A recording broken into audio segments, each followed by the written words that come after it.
平時呢個8000層位，我相信都打卡嘅人數都唔少啊。咁啊，但係今日呢，少咗好多啦，因為呢，你想打呢，就要打埋啲水。不過另外一種嘅感覺啊。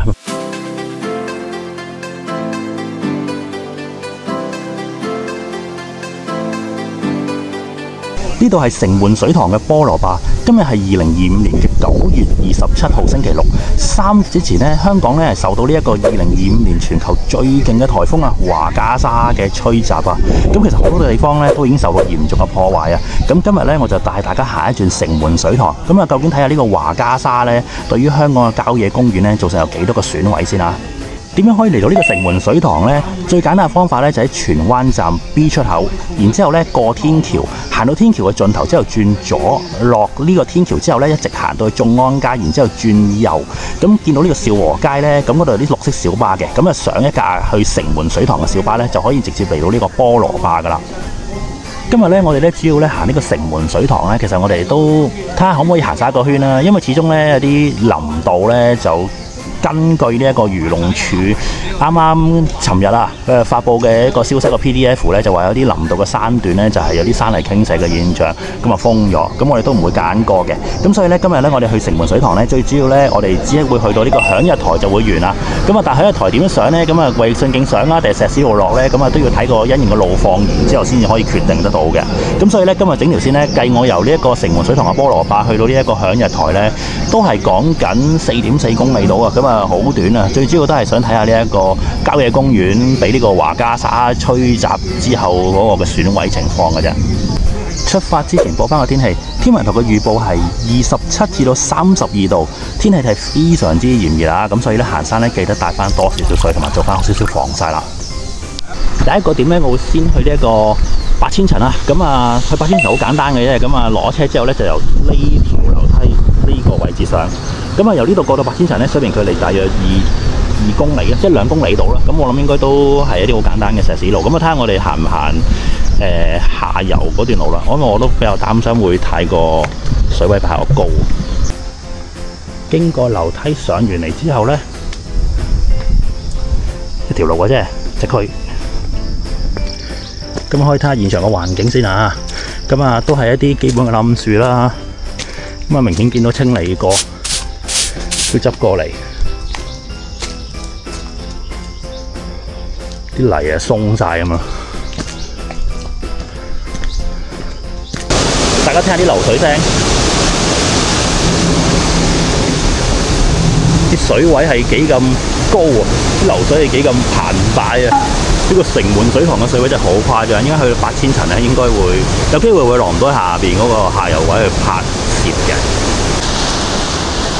嗱，今日行到嚟呢一度咧，見到前邊嘅自然教育景，我相信個水位又好誇張啊！所以咧，我哋咧就以呢一個安全嘅為理由咧，我哋就會由上碟園轉左呢一邊上翻石屎路去行啦。嚟到呢個上碟園，咁我睇翻個狀況就嚴重嘅。嚴重嘅定義係，你見到其實好多樹咧，前邊呢度咧，呢個位置咧冧晒㗎啦。好，跟住由呢條路上翻林道先，出翻嚟林道，我哋轉右。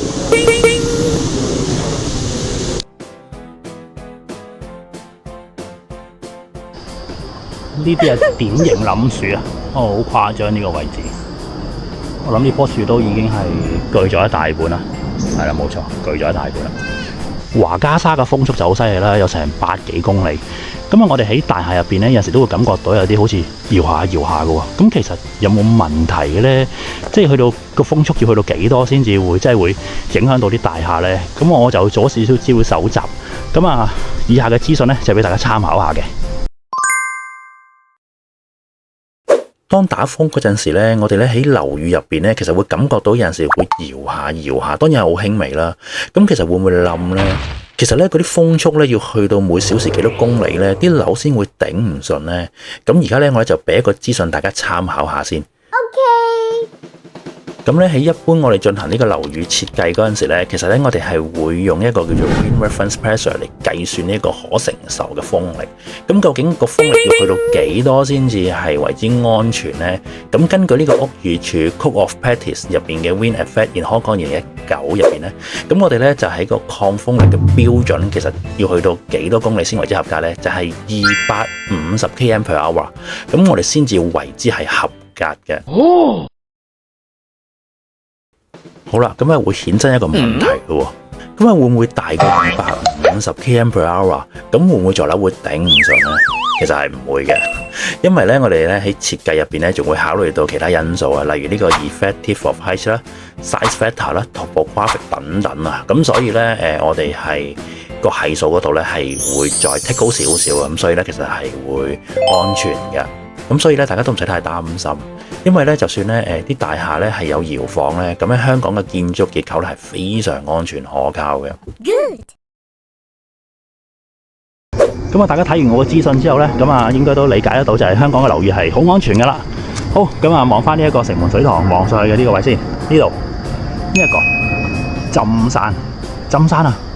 咁啊呢個打卡景點就冇想象中破壞得咁犀利，不過都係嚴重噶啦。前面呢個位落去就係8000層影相嘅位啊，水半千層啊，呢條樓梯落。平時呢個8000層位，我相信都打卡嘅人數都唔少啊。咁啊，但係今日咧少咗好多啦，因為咧你想打咧就要打埋啲水。不過另外一種嘅感覺啊，平時呢個位置咧，其實可以行到出去。咁啊，當然啦，經過咁勁嘅華家沙，咁冇可能個水位唔高啦，係嘛？咁啊，好彩就係啲樹就冇損毀得咁誇張咯。好啦，咁我哋而家翻上去個林道先，離開呢個水半千層，下一個點我哋就會過去呢一個響日台啊。由呢度過到響日台，水平距離2.4公里。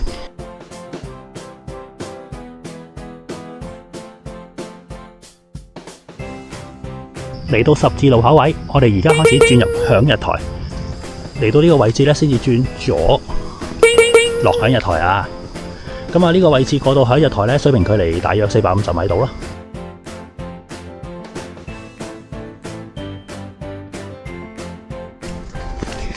行埋呢幾級樓梯，我哋就上到嚟響日台。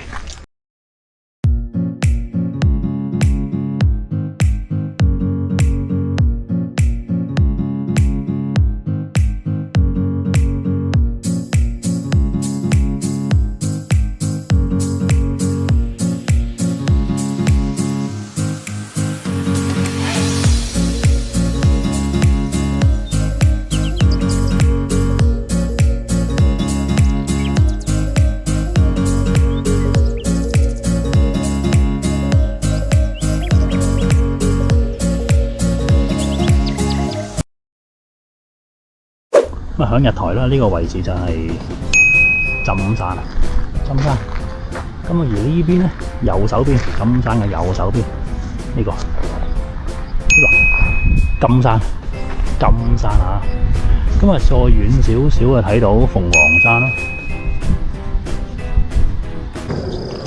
報告一下個台務先啊！嗱，我哋咧將會喺10月中啊，即係講緊係個人2個禮拜後咧，就會繼續行山拍片啊。咁啊，我都聽到大家嘅意見啦。咁我就會揀咗3條嘅路線，就係春花落呢個大澳嘅象山，同埋西貢嘅結界大蚊山啊。咁啊，就係新8燈嘅路線嚟嘅。咁啊，會先畫好咗先啦，然之後就會試下一次啦。咁但係咧，就我諗大蚊山就希望可以喺呢一季行到啦，因為始終打完呢個華家沙嘅超強颱風。我相信個山徑應該都亂七八糟啊，加埋入邊嘅樹木咁高啊，咁啊，所以都有啲難度嘅，希望搞得掂啦。咁另外我仲已經係畫多咗差唔多20幾30條嘅路，好誇張。我諗要行晒佢都要幾年嘅時間。好啦，咁啦，所以咧就大家如果想睇多啲我點樣去規劃條路線啊，點樣去介紹啲路況啊咁樣咧，咁啊記得就訂閱我個頻道咯喎。咁啊，今集呢一個城門水塘華家沙風球報告嚟到呢一度啦。咁啊，希望啲風球冇咁多啦，始終呢個風球破壞香港都好誇張嘅。好啦，今集嚟到呢一度，多謝大家收睇，我哋下集見，拜拜。